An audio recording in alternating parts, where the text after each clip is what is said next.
Welcome to Big Blend Radio, where we celebrate variety and how it adds spice to quality of life. Welcome to Big Blend Radio, everybody. Today we're excited to welcome Abel on the show. Anne is an award-winning writer, storyteller, and her new memoir is out just perfect for this month of April because it's a National Canine Appreciation Month. We love that. Her memoir is called Mattie, Milo, and Me. And I encourage you to go to wherever books are sold, wherever your favorite places, bookshop.org or Amazon, and check it out. You can go right to her website as well, AnnAbelAuthor.com. And I've got the link to that in the show notes. But welcome to the show, Anne. How are you? I'm very good, and thank you for having me. I'm so glad that, as soon as I saw about your book, I was like, oh, she's got to come on the podcast. Nancy and I, my mom and I travel the country full time, documenting parks and public lands. But during COVID, we started pet sitting through a place called Trusted House Sitters. And it's not about exchanging money. It's about exchanging care for animals at home and for travel, people who travel. And a lot of women do it. It's a safe way of travel. But the best thing is we get to be around animals, and we have met quite a few Matties and Milos.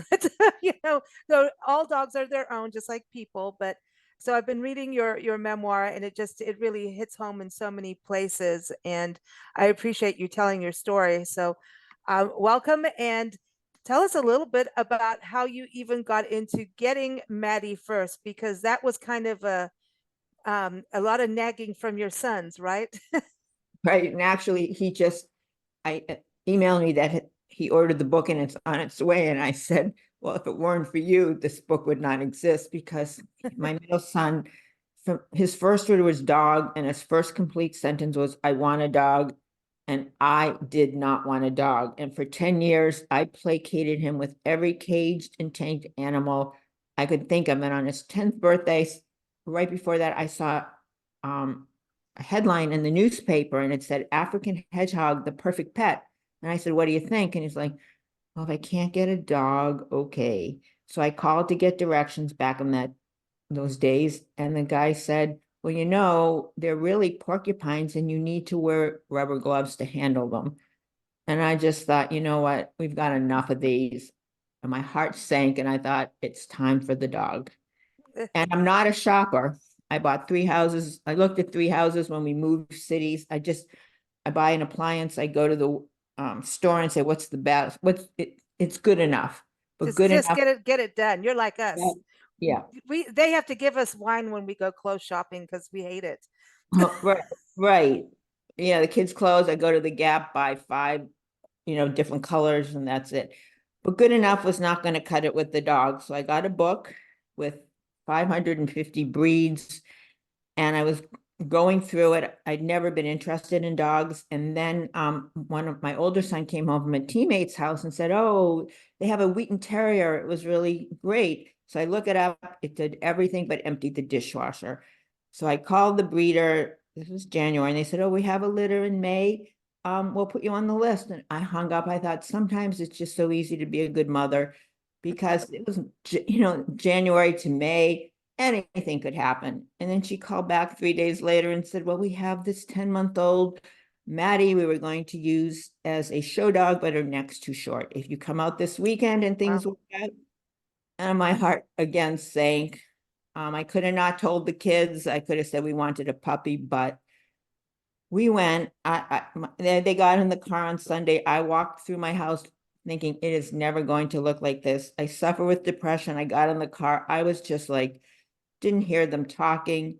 We go there. They like the kids. They said, okay, go in the kitchen and we'll send Mattie up. And I'm just standing there comatose. And all of a sudden this white ball of fluff came bounding into the kitchen, ran around us, settled at my feet. I just collapsed to the floor, hugged her, and I was in love. And she was wonderful. All she did was give love and take love. She was no work. It was the best thing we could have done. Wow. And that's something about how they give love, there's a give and receive, and there's no real talking back. But you will get to Milo in a little bit here, because Milo was a little different than Mattie but this is, rescuing dogs, they have the backstory. And sometimes we have no clue what happened to them. You can only guess. And we've taken care of numerous dogs, dogs that come from puppy mills that have problems with even walking on their feet because they've been raised in cages, just abuse cases and biting, like Milo, a little, aggressive. And it's about patience. And I think there's just this patient and love and care, but through that, there's strength that comes from that. I mean, I had a horse like that when I was a kid in South Africa she was abused by a policeman. He had her and he used to play polo with her and beat her up with a polo stick. And she was scared of stables. She was scared. I mean, she was scared of everything. So it was just carrot after carrot after carrot. And she had a good life. We got her a companion, another rescue, and a Flemish cart horse. Yeah, it really worked, and she was a pony. But anyway, it was about there's a strength. Did you feel that happen through dogs that you got stronger as an individual? Oh, absolutely. Especially with Milo. I mean, that was a real struggle. I don't, we had Mattie for 7 years. And then one day I came home, I let her out. I still had my jacket on, and the doorbell rang. I answered the door, and it was the UPS man. And he said, "I'm sorry, ma'am. I just hit your dog and killed her." And I just collapsed to the floor, sobbing. And then, as when I could finally stand up, I called Mattie's breeder. I knew getting another dog wasn't going to make me miss her less, but because of my depression, I was worried that the void left by her death would push me into the abyss. And he said, "We're no longer breeding. Would you take a rescue?" And I said, "I'll take anything." And the Mm. next day we were at the rescue. Now, my kids were not ready. They didn't want to move so fast. And we called my therapist before we went to meet Milo, because I didn't want them to think that living beings are just replaceable, that you get one. But they were 17 and 14, the younger two. The other one was at college. And my therapist said they're old enough and secure enough to understand this. And also, they're old enough, you're always giving to them. They're old enough to give back to you, and this is something you need for your mental health. And I think they'll understand. And so we went and picked them up at school on the way to the rescue, and they did understand. And I also said to them, if we get a rescue today, or get him, at least one living being in this universe will be better off for Mhm. Mattie's horrible death. So, I was trying to put it that way. Yeah. I think you're right. A friend of ours, um, recently they lost their little dog who's, he was getting up there in age, and but they have another dog and a cat, but it was they did go out and get another pup, very similar, and it's kind of helping the whole family. And this dog's got a loving, sweet little puppy. Oh my gosh, she's so cute. I can't wait to meet her. But she's, it's kind of helping fill that void for the other animals, in a way. So it's kind of and they're all youngish together, and there's kind of varying degrees of age. So it's not like they don't care because they're still crying. I mean, you don't Right. stop crying. Even if you've got a new love, it's like, how do you take this? You've got all this love. Where do you put the love? Right? Is it in that way? Exactly. Exactly. Yeah. Yeah. So Milo was a little different in that he did come out with having some aggressive behavior, right? He was the opposite. He was the absolute opposite of Maddie. He was everything you would dread in a dog. Now, when we went to the rescue, the owner was in the sunny meadow waiting for us with him, and he was just beautiful sphinx-like dog, you can see, with soulful eyes and white oversized paws. And we nicknamed him Mellow Milo. But then I had actually told him I wanted a smaller dog like Mattie. And so even though I had bonded with this dog out there in the meadow, I said, "Well, why don't you show us, another just what else? Something smaller. So we put Milo away. This dog we met and he put us in this small waiting room and he let this, all of a sudden another white ball of fluff came bounding and he was just ricocheting off the walls. His name was Scooter and he was a Bichon. And my youngest son, who's a boy, a person of very few words, finally said, take Scooter back. We want Milo. And then this man was he's a very savvy guy. He said, well, let me walk you through the kennels and maybe you have friends who want a dog. And it was right after 9/11. He said, we have a lot of New York 9/11 dogs. And we Oh, go through the kennel. It's December, it's cold, it's dark, it's at night. And all the dogs are at the cage howling and clawing when they see us. And then we walk by Milo and he's just curled up on a bed of rags, just oh man. sitting there, his eyes open. And we walked by him and then my son said, okay, we can take my, and I think, and then we got him the next day. He started howling and prowling. He bit the kids. I mean, he was like completely out of control. And as I'm bandaging my son's wrist, he said, I bet they sedated Milo at the rescue before we got there. And as soon as he said it, it was obvious. But Mm. and I'm like, I was so pissed, and I'm taking this monster back. But then I pictured him in that cage on the bed of rags, and I knew I couldn't do it. I mean, I didn't know if I could live with him, but I knew I wouldn't be able to live with myself if I sent him back. And we found out later we were the third family in 18 months that he'd been with. Oh, oh And yeah. they later, when we took him for his dog interview because I needed help, the woman said I should return him, and we were there. I gave her all the list. We'd had him 10 days by now, and I was just making a list of all the things because he was just out of control, and I thought she would help us. And meanwhile, he's sitting with my husband like a sphinx, just sitting there, not moving. And she said, you know, the rescue guy should never have given him to you. He knew you were vulnerable and he gave you a hard to place dog. And I said, but look at him. He's being so good. And she said, that's because he knows what we're talking about and he's stressing. I just stood Oh, up and I took my pack and we walked out. Like I wasn't there for a sentence for Milo. I was there for help. And mm. she pretty much just threw us out on the street. Oh. So then moving forward, you keep him and just start working with him and just, Oh my you God. know, Yeah. Then the woman who had told me about this rescue, she lived nearby where we had gone for this interview, and she had said, come by afterwards. And she has 5 dogs, rescues, and pedigrees. She teaches agility. I mean, she's a real oh, dog. cool. We drove over there. Again, it's December, it's dark. And she came out and she said to my husband and me, why don't you have errands to do, don't you? And we're like, no. And she said, well, why don't you go leave Milo here with the kids and give me a couple hours. So we came back 2 hours later. It looked like a commercial for a Purina dog chow. Wow. She had him doing tricks and all this stuff. And she said, look, he's clearly an aggressive, out of control dog, but I'm not sure he isn't salvageable. And she had called the owner of the school.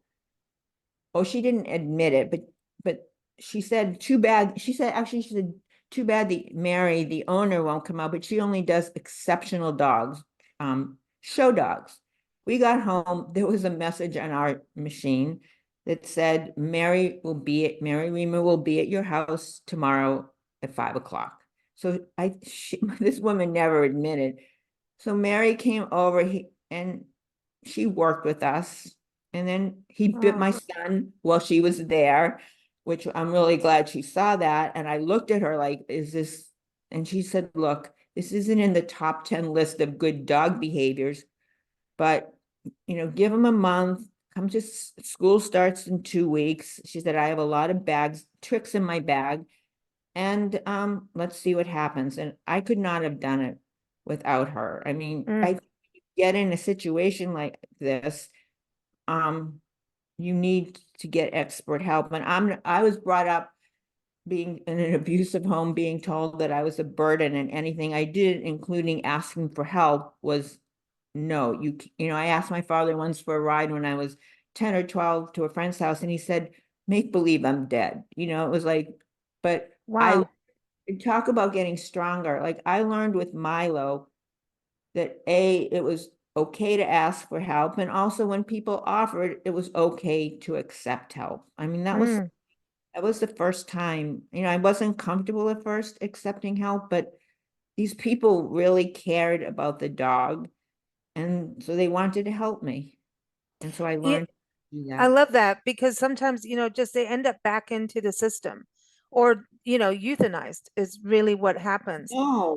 And we've actually been in a position where we had to because the dog was, no matter what you did, would get out and would attack people. And he would, I mean, this was in Kenya, and this, it, no one, it was a situation that people were getting really, really like mauled kind of animal. And it was sad. No, it was sad. And anyway, so there's, there's a dog that we took care of, and she was raised in a crate for her whole life for 3 years, and she had puppies. There's a German Shepherd, and just left in a crate all day, all night. And Oh, then they bred her, and we took care of her, and she was in the middle of training. But the lady who had her, she wanted a dog to go to the coffee shop, to go walkies, do this and that. And this wasn't fitting the portfolio. I worked with a dog, Nancy did too, for a while, and this dog was just scared at things, but loved to chase after, if I threw wood or whatever. She would come and get firewood and throw it at the plate glass, not the window, the screen door kind of thing, the sliding door, would throw it at the window because she knows I'll come and play. And she was great. And through that, we were able to develop a system of communication. But if you went to grab the wood, she would literally bite your hand off. And so it was very difficult to play, but we were getting there. And it was just about every time this communication is so key. And when people don't do what you're doing, you're setting up the dog, like our dog, then Chewy in Kenya. I mean, he was older and he had already been through so many things that it there's a time where it's not that salvageable. And what you've done is really salvage this dog's life, and through communication and structure and routine, sometimes that's what is really needed. And when people don't do that, that's when it's like a kid. You teach a kid not to put a hand on a burning stove, right? It's kind of the same thing. actually, you just made me think of two things that I talk about in this book is that whether it's people or any living being, to get to be if you get to know the unique characteristics of that living being, it helps you build a bridge to having a relationship with Mm-hmm. that creature. So and I truly believe, I mean, my parents beat out any individuality in me. They just told me what to think, Oh. say, and do. So when I became a parent, I really wanted to help my kids, help nurture who they are and help them be who they wanted to be. And I did the same thing with Mattie and Milo, and they were two very different dogs. But um, as I got to know Milo, it really helped me to help him, like knowing what he needed. Mm-hmm. Um, and that's what saved us. And Mm. and actually, we went to school for 6. Oh, the other thing was that I also had any alpha in me beaten out as a kid. But the teacher, Mary, the first day, she just yelled at me because Milo was pulling me along, and Right. she said, "You have to be the alpha in your family of 5. Milo is number 6, and he has to, And I'm not an alpha. And Milo always knew that, but we kind of played this game that it wasn't natural for me. And actually once, and I would make him, you have to say sit down, do all the stuff which I hated doing. And once after I'd had him, I'm not a cook, but I made these gourmet bones for him to eat while I worked out. And one day and I usually say sit down and do the whole thing. One day I was in a rush, and I just put the bone down in front of him. And then I bent over to tie my shoe. and he just lunged at me, pushed me against the wall, bit me, and then he pulled back and did it again. And it was my own fault in that I didn't do the routine. And then I bent over, which is like a submissive thing. And he just, he had this loose, Hmm. maybe he was part wolf. He had this piece in him, and doing that, it just triggered him. And Yeah. that, and we had him 10 years, and he probably, thank goodness he only bit me and my husband, but he probably bit us each once a year. And people, like the week before he died, some pea soup fell off out of the refrigerator, and my husband went to grab it, and Milo bit him. And then my husband just said, that's the rule. When it hits the ground, it's Milo's. And people would see the bandages and they'd say, you've got to get rid of that animal. And we'd say, he's not an animal. He's part of our family. Yeah. So, no one's perfect. And we just tried to. And the other big piece about Milo is I hate walking in nature. I hate hiking alone. And after 6 months of going to dog school, Mary said, when you can graduate. And I'm like, great, my life is back. And she said, but your work with Milo has just begun, and you have to take him into the woods every day for an hour and let him just run and be who he was meant to be. And I really didn't but want to do it, but I did it. I had every kind of crampons for ice. And we'd pull into the parking lot, and his head would be up and his tail, and my heart would sink, and we'd start going, and I'd be trudging step after step, counting down the minutes, and he'd be off running. And then all of a sudden he would appear like, just leaping over the path from one side. And I will tell you, I still get chills when I remember those moments now, 20 years later. Mm.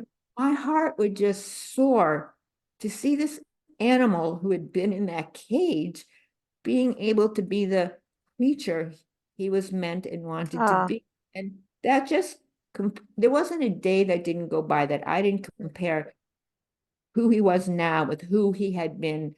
And it made Right. it empathetic. Like, I had heard about empathetic joy and meditation, but I had never experienced it so Mm. purely like that. It would just lift me. And it was so good to see him being able to be this adventurous hunter athlete that he wanted to be. I love that you say, he's not this animal, and I love all animals. I'm into how your son is with his room of animals and newts and all kinds of things. I'm there. But the reality is it is constant communication.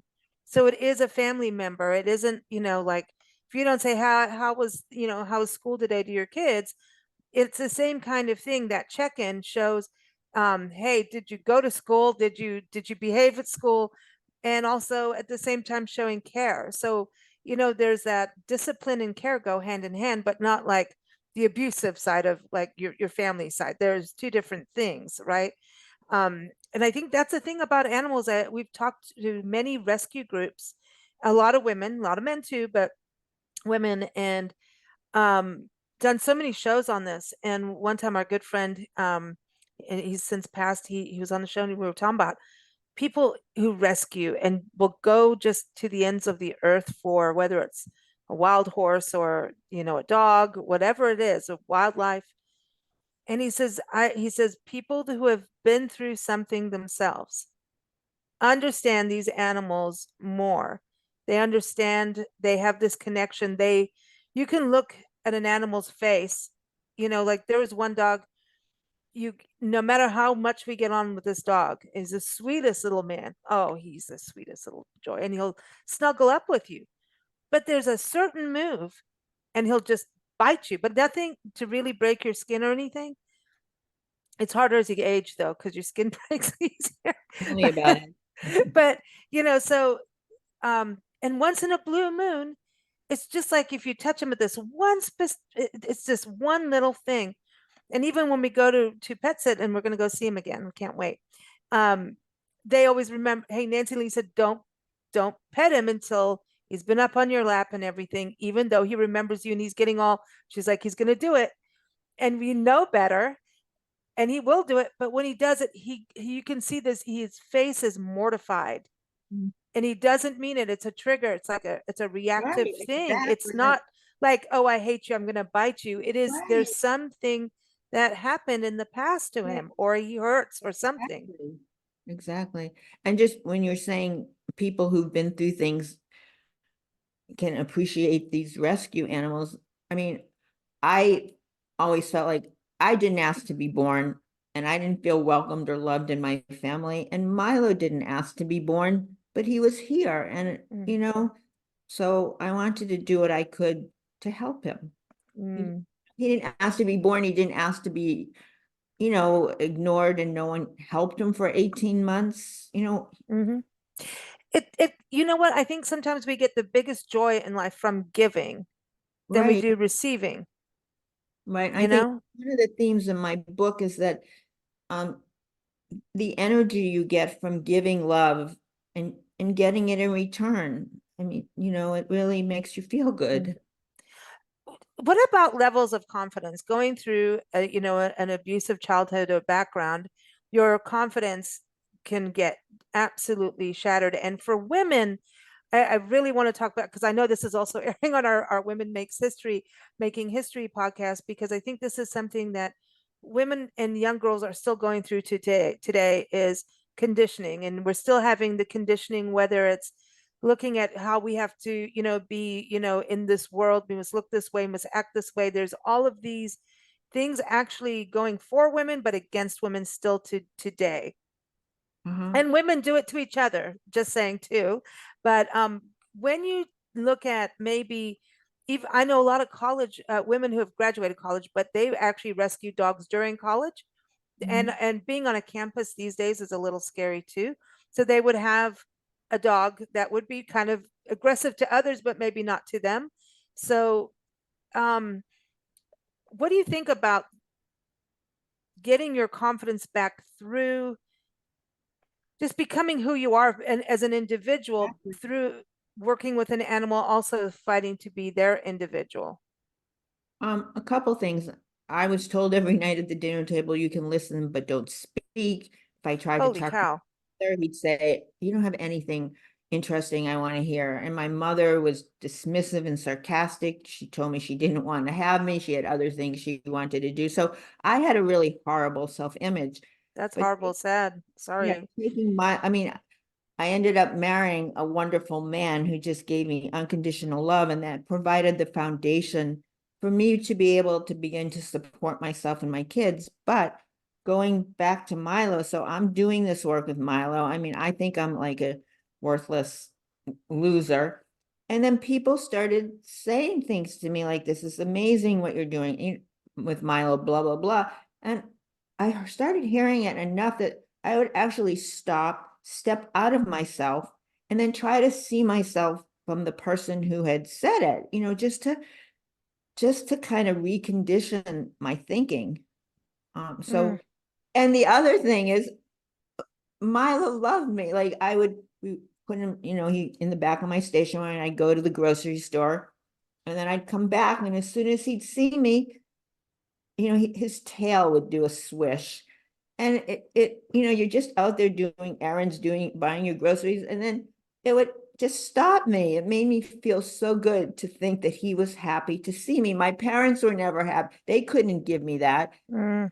There I was in the middle of the afternoon, and he just feeling like I mattered to someone. I mean, I Oh, mattered to my husband and kids, but here it was, this was just an additional, it just, they want their snuggles tail like some, wags when the like, tail wags. yeah, where we are here, we've taken care of two little dogs, and one has had an abusive situation. But in the morning, they go to the master room. That's where Nancy is with them. That's their sleepies and all of that. So we keep routines. In the morning, they come in the morning. Wakey, wakey, Lisa. I want to have a snuggle time. And so many dogs do that where they want their morning snuggles. And it's, or like we call it the pack lean-in, where they come and they start leaning up on you. I mean, I've had like the ones that we just did, two dogs, all rescues. One was, tied up outside a dumpster, and I mean, the stories are horrendous. So, and then the cat was also a rescue. So the dogs start leaning in on you. So that's like a trust, a form. You're part of the pack.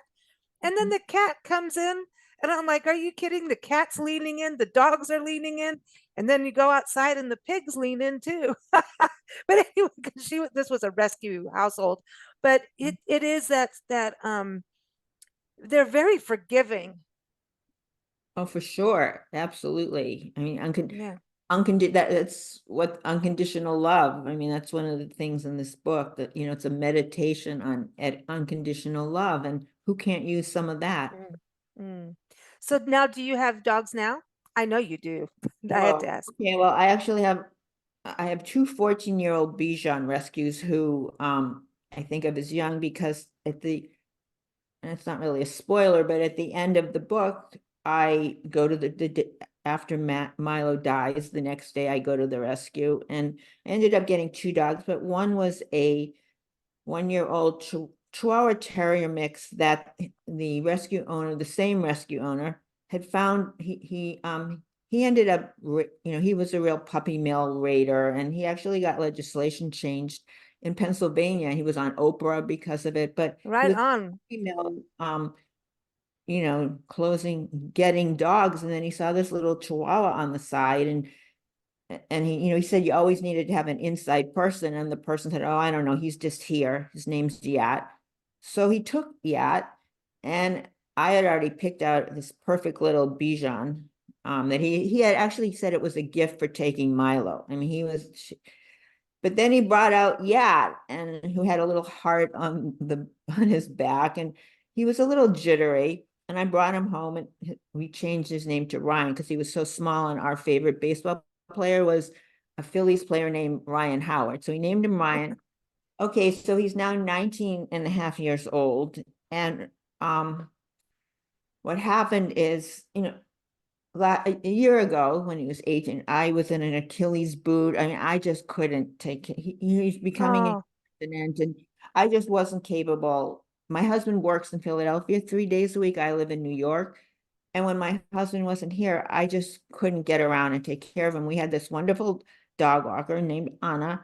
So she started taking him on Mondays when my husband left and bringing him back Thursdays. And she also happens to have a 3.5 pound blind Chihuahua. They came from Russia 6 years ago. And the two of them, these two dogs, really hit it off. For example, she told me that her dog, she lives in an apartment building, when she would take her upstairs to the dog park, she was afraid because there was an air blower, that the noise. But when Ryan was there, she was so busy trying to listen to the jangle of Ryan's tags that she forgot about oh, that's so cool. and also I give lots of treats and Anna doesn't. But so when Ryan was there, she got lots of treats. So anyhow, she would do this and take him. And he's getting more and more incontinent. I mean, it was getting to the point where my Hmm. husband, like 2 weeks ago, I looked at him. It was 8 o'clock in the morning. He'd already scrubbed the bathroom twice, and he's 71 years old. And he would do anything for anyone, especially his family. And he loves Ryan. I mean, he'd be giving him baths 4 times a day because he'd poop and then walk in it. And I just Yeah. looked at my husband, and he just was so drawn. I mean, he just looked terrible. He gets up 4 times a night to take Ryan out and wait. Oh, Oh, I mean, there's nothing and I just texted Anna, and I told her the situation. She said, I'm coming over. I'm gonna take, and we had talked, and Anna wants to move. mm, She's moving to Florida and then LA, and she was staying till my husband's a professor and he finishes teaching the middle of May. So she extended her lease to stay here until my husband finished teaching and could take Ryan full time. So she just came over, and we had talked, in January, we talked about her, a little jokey, maybe she would adopt Ryan. She said, let's wait till the end of February to discuss this, thinking he wouldn't probably make it. So we just mm. decided she's got Ryan now, and they're moving to Florida, where she has a first floor with a Oh, slab, that's good. and then LA. And it's really bittersweet, but at some point, It it's happens.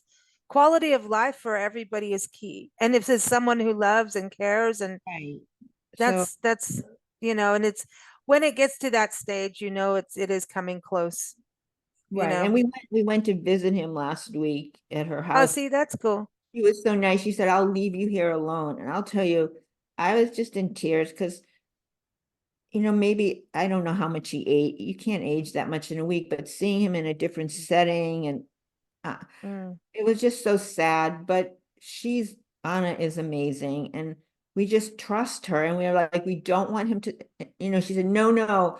A few times, several times a day, he wags his tail and, you know, Yeah, you can tell when, and they'll let you know, you that's what know. we just have.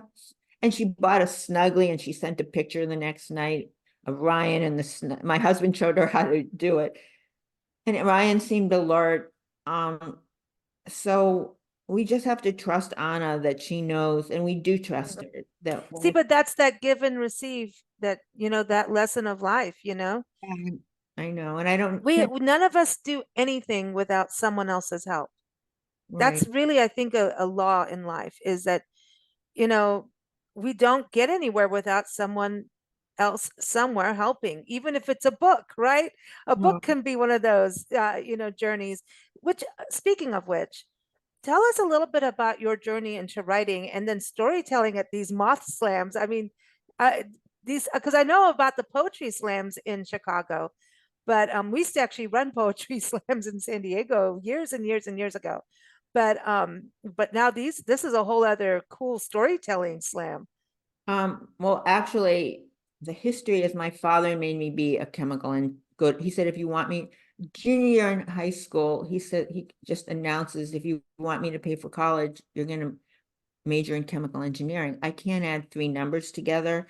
I hated science, but I couldn't pay my own way. And it was all of a sudden.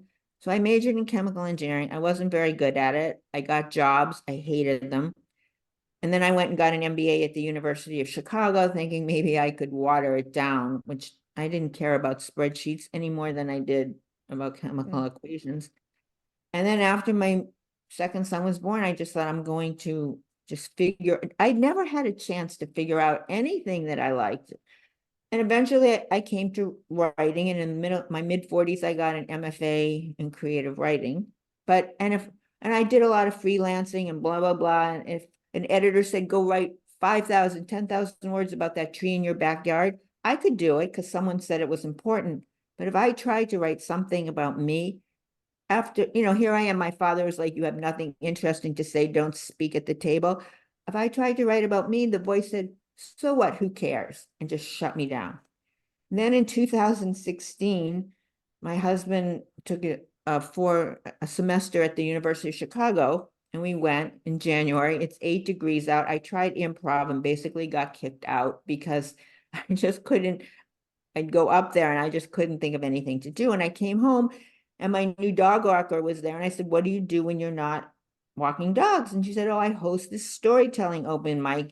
You should come and tell a story. And I said, well, there's no way I'm going to tell a story.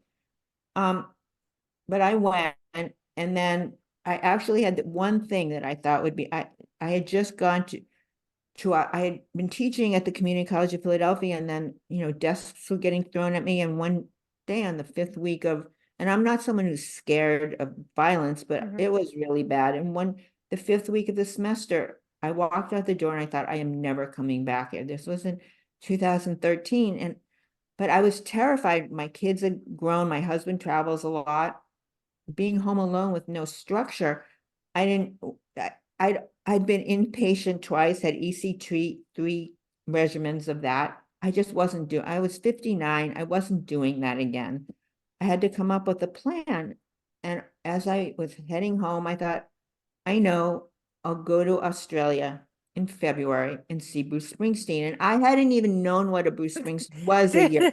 No, wait a minute. No, this took a whole turn. And Okay. I actually have a second memoir coming out in 2025 about this. But a year earlier, my son, this dog's son, had come to Philadelphia to see with his wife, new wife, who was a Bruce Springsteen fan, to see a Springsteen concert. They said, do you want to go? I'm like, no, I don't go to, I'd never been to a concert. I didn't even know what a Bruce Springsteen was.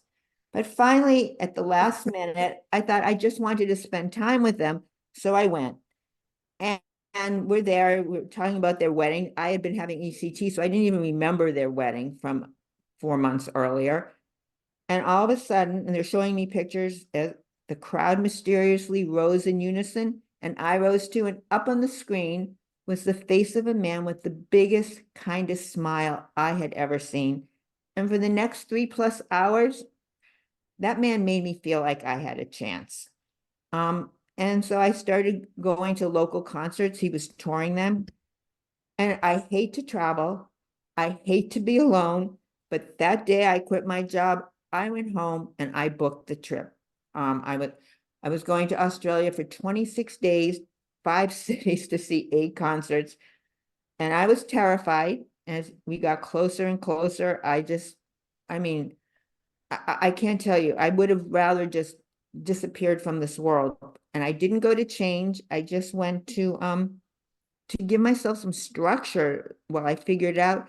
And I came back a different person. And so I knew that was a story. So one day I worked on it. And I went to an open mic. I had 7 minutes. I told that story. People were like coming up to me, and then it gave me, they were saying really nice Yeah, you things. step on your successes, no matter how big or small, you must step into them, It was much own them. different than writing. No one's sitting there saying good. So I started doing it. People were inviting me to be in curated shows. And then someone said, you've got to go to the Moth. I had never heard of the Moth. And then I said, okay, they no, you have to tell a story there. And I'm like, no way. But I never back away. That's one thing about me. As terrified as I am, I I do my best to try to do it. And so I went and I eventually won for telling the Australia story. This is in Chicago. And then I told a story about growing up and I won for that. And then we moved to New York. This was part of the new me. Um, and my goal was to win one story here in New York. And I told, it was on April 1st and the theme was bamboozled. So I thought, okay, this was a great one, Milo. And I told the Milo story and I was shocked. I won. And people, like, for months when I'd go back, they'd come up and ask me questions about Milo. Or the next month I went back and I'm sitting there and I hear this young guy say to his girlfriend, I was here last month and this woman told this amazing story about her dog. And I couldn't believe it. Like, I tapped them, like, that was me. So that gave me, so so then Yeah. meanwhile, back in Chicago, I wanted someone to help me with storytelling. So I contacted this woman and she took me by, she said, well, if I had a magic wand and you could do anything you want, what would it be? And I was surprised. I thought she was going to ask me about my storytelling goals. And without even thinking, I said, write a book. And she said, well, that's what you've got to do. So for 3 months, I fought myself on it. And I kept getting angrier and angrier at myself for doing it. And I work out every day religiously. And it's the only thing that makes me feel better. So Hmm. finally, after 3 months, I just said, you know what? You're going to do this the way you do your working out. You don't question it. You just do it and it's done. So one day I just sat down at my desk at 11 o'clock and I said, you have to sit here until 1. And I just started writing this Australia story. And I didn't dare question anything I wrote because if I did, I would just stop writing. Oh, yeah. So that first manuscript, everything that happened to me in my life until then it was 1,000 pages. The final one's 350, but I just started writing. And that's how that happened. The woman said, if I had a magic wand, and I just took that and I did it. And then in the middle of writing the Australia story, I was waiting for an editor to get it back to me and it was taking her forever, ever. And a friend kept saying, you should write the Milo story, people at the Moth. So I sat down and wrote Milo, and it was a much simpler story. So I got that one out first. And now the Australia story will come out fall 2025. So that's, I mean, I still struggle with writer's block, because I hear that voice like my father saying, you have nothing interesting to Well, say. no, I think you've proven this. I mean, this is all published through Mattie, Milo, and me's published through She Writes Press, wonderful press and publishing company. So you've proven, it's Yeah, been but the proven. inner voice, what you learn as a child does not, Yeah. I mean, yes, Yep. Yeah, you've got to, you know, but play with a dog. That right, helps. The right. dog, you just say, I'm hearing this voice, and they'll wag their tail and go, No, you're not. No, you're not. You're not a loser. Look, I No, love no, you. no. I got a waggy tail. I got a waggy tail. Listen, it has been such a pleasure having you on the show, and I'm so glad you wrote your story. And everyone, go get it. Go get it. Go to annabelauthor.com, and that's Ann with two N's and an E. And Abel is Abel. So annabelauthor.com. Again, the link is in the show notes. I really appreciate you joining us here for a canine appreciation month. Hey, listen, every day is a dog's day. Thank you. Thank you. Bye-bye. Thank you for listening to Big Blend Radio. Keep up with our shows at bigblendradio.com.